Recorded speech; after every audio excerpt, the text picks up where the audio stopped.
સુરતના વરાછામાં સામાન્ય બાબતમાં યુવકની હત્યાનો ભેદ ઉકેલાયો છે। સુરત ક્રાઇમ બ્રાન્ચે 3 આરોપીઓની કરી છે ધરપકડ।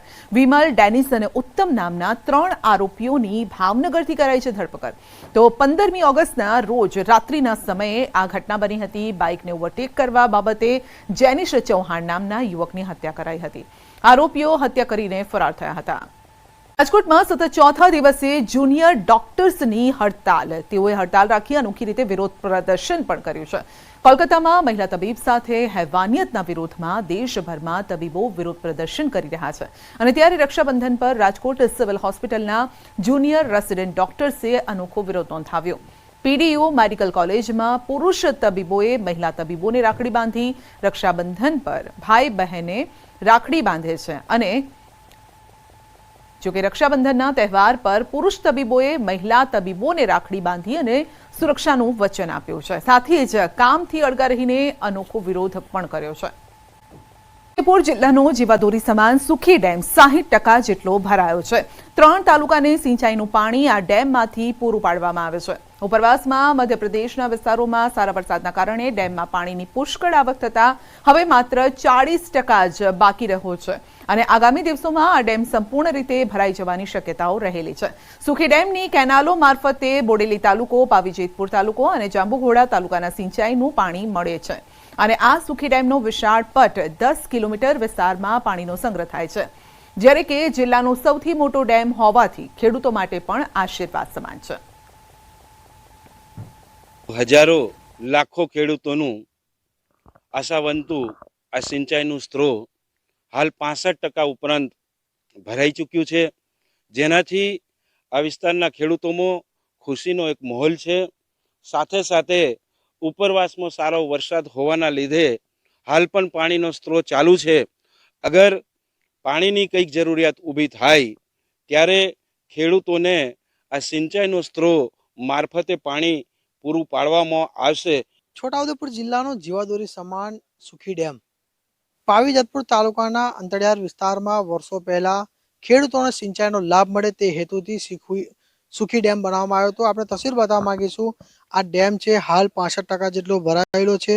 ગત વર્ષ કરતા આ વર્ષે વરસાદ ઓછો નોંધાયો છે, પરંતુ પાણીનો જે આવક થઈ છે એ પ્રમાણે 65% જેટલો જે ડેમ ભરાયેલો છે તેના કારણે ખેડૂતોને જે સિંચાઈનો લાભ ચોક્કસથી મળશે તેવું અધિકારીનું કહેવું છે।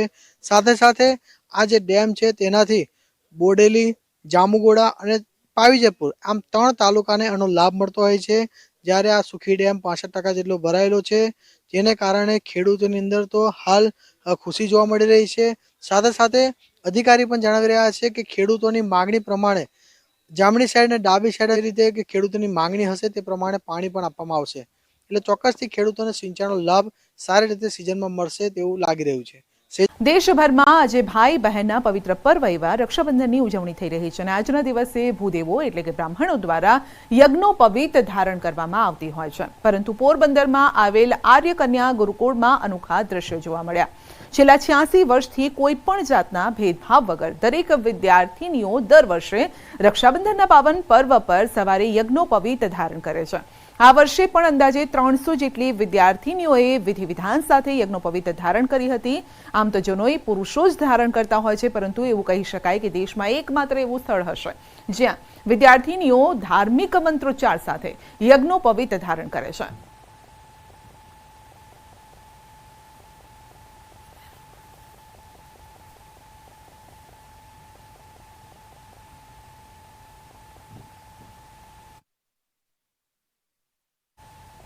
વરસાદને લઈને હવામાન વિભાગની આગાહી છે। વરસાદનો વધુ એક રાઉન્ડ ગુજરાતને ગમરોડશે।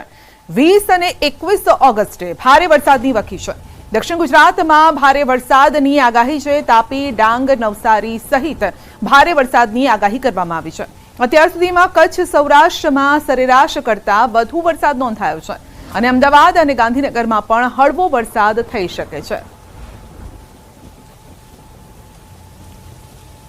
डे 2 20 तारीख और 21 तारीख को जो है साउथ गुजरात के कुछ हिस्सों में जो है हैवी रेनफॉल की जो है संभावना है, जिसमें मुख्य तौर पर अगर हम बात करें डिस्ट्रिक्ट्स की, उसमें वलसाड़, नवसारी, डांग, तापी, दमन, दादरा नगर हवेली शामिल है। उसके अलावा अन्य किसी भी हिस्सों में जो है अगले एक हफ्ते के लिए जो है हैवी रेनफॉल वार्निंग नहीं जारी की गई है। पिछले 24 घंटों में जो है सौराष्ट्र कच्छ में जो है बहुत ही कम बारिश देखने को मिली है, जिसमें अमरेली, भावनगर और जामनगर और द्वारका में जो है 3 mm रेनफॉल दर्ज किया गया है। साथ ही गुजरात रीजन में जो है वलसाड़ में 2 mm और गांधीनगर में 0.5 mm रेनफॉल जो है देखने को मिला है।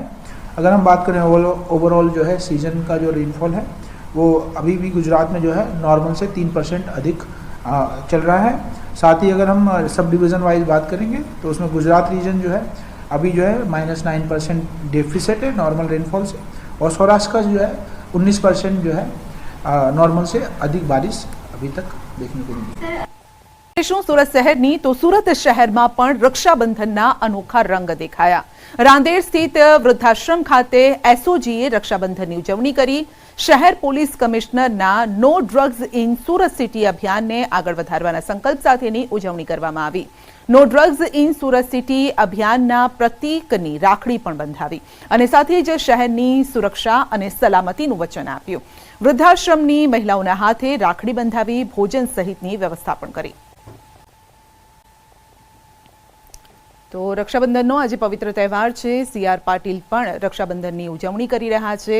બહેનો તેમના ત્યાં પહોંચી છે અને સીઆર પાટીલ અને તેમના પુત્રને રક્ષા કવચ બાંધી રહી છે। તો રક્ષાબંધનનો આ પવિત્ર તહેવાર શ્રાવણ મહિનાની પૂર્ણિમાના દિવસે આ ઉજવવામાં આવે છે અને સીઆર પાટીલે પણ રક્ષાબંધનની એક તરફ શુભકામના પાઠવી છે, સાથે જ તેમની બહેન પણ તેમના ત્યાં પહોંચી રહી છે અને રક્ષા સૂત્ર બાંધી અને ભાઈના દીર્ઘાયુની કામના કરી રહી છે। તો સીઆર પાટીલના પુત્ર આપ દ્રશ્યોમાં જોઈ રહ્યા છો, તેમને પણ બહેન રાખડી બાંધી રહી છે।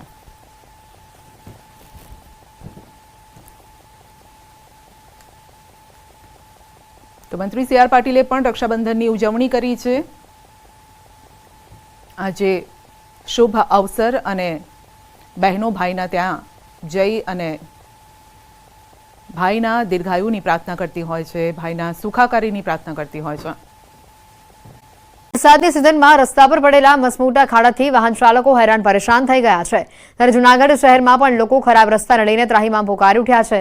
કેટલાક વિસ્તારોમાં તો છેલ્લા 30 વર્ષથી રોડ જ નથી તેવો સ્થાનિકોનો દાવો છે। રસ્તા પર પડેલા મસમોટા ખાડા વિકાસની ચાડી ખાઈ રહ્યા છે અને ભ્રષ્ટાચારની પોલ ખોલી રહ્યા છે। ત્યારે જૂનાગઢની પ્રજા પણ તંત્રને સવાલ કરી રહી છે, શહેરીજનોને ક્યારે સારા રસ્તા મળશે? તો વિપક્ષે પણ સત્તા પક્ષ ઉપર ગંભીર આરોપ લગાવ્યા છે। તકલીફ રોડની છે, ખાડા શહેરમાં રોડમાં વાહન હાલતા નથી। આ મેં 2 મહિના છે સતત વાહન બંધ કરી દેવું પડ્યું મારે। લ્યો જાઉં બજારમાં હું લે કેવી રીતે જાઉં? ક્યાંક જાય તો રિક્ષા પહોંચતી નથી, ઘરનું વાહન હાંકતો હાલાતો હાંકી શકતા નથી। આ બધા રોડો છે એ બધા એવી પરિસ્થિતિમાં થઈ ગયા છે કે એની અંદર કોઈ માણસો, સામાન્ય માણસો, એમાં સિનિયર સિટીઝનો જેવા અમારા જેવા માણસો તો અહીંથી નીકળે તો બાજુમાંથી કોઈ સ્કૂટરવાળો નીકળે તો એ પાણી ઉડાડતો જાય, આખા કપડાં ભરાઈને આવે। હજી ગટરના પ્રશ્નો એમનેમ છે, પાણીની લાઈનના પ્રશ્નો એમનેમ છે અને ગેસની પાઇપલાઇનના કામ હજી અધૂરા છે। અમને એવો જવાબ મળે છે કે એ કામ પૂરા થશે પછી અહીંયા રિપેરિંગ કે નવા રોડ બનશે। દિવસે જ રાજકોટમાં બહેનોએ ગુમાવ્યો ભાઈ। મૂળ માળિયા હાટીનાના વતની અને ગોંડલનો 12 સાયન્સમાં ભણતા શ્યામ પાઠક નામના વિદ્યાર્થીનું મોત થયું છે। 4 દિવસથી આ વિદ્યાર્થી બીમાર હોવા છતાં પરિવારને છેલ્લે જાણ કરવામાં આવી।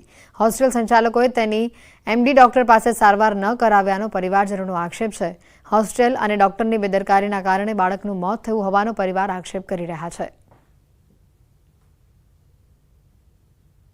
છેલ્લા 4 દિવસથી મેનેજમેન્ટ શું કરતું હતું? ન તો છોકરાની સારવાર લીધી, ન તો કોઈ સારી જગ્યાએ છોકરાને કોઈ દવા લેવા ગયા, ન એના પેરેન્ટ્સને જાણ કરી। તો 4 દિવસથી આ છોકરો દુખાવામાં તડપતો હતો। એકવાર એને પેરેન્ટ્સને જાણ કરવાનું ન થયું કે અમે જાણ કરીએ, અને એના પછી પણ અત્યારે મેનેજમેન્ટ વાળા જવાબદારી નથી લેતા કે ક્લિનિકમાં અમે દવા લીધી તો ઠીક થઈ ગયું। હવે એવું ક્યુ ક્લિનિક છે કે જે પેશન્ટને એડમિટ કર્યા પછી વગર રિકવરી વગર એ ડિસ્ચાર્જ આપી દે છે? હવે એ ક્લિનિક વાળાએ અડધી કલાકની અંદર રિકવરી આવી ગઈ અને ડિસ્ચાર્જ આપી દીધો ને એની જ અડધી કલાકની અંદર તબિયત વધારે બગડી ગઈ.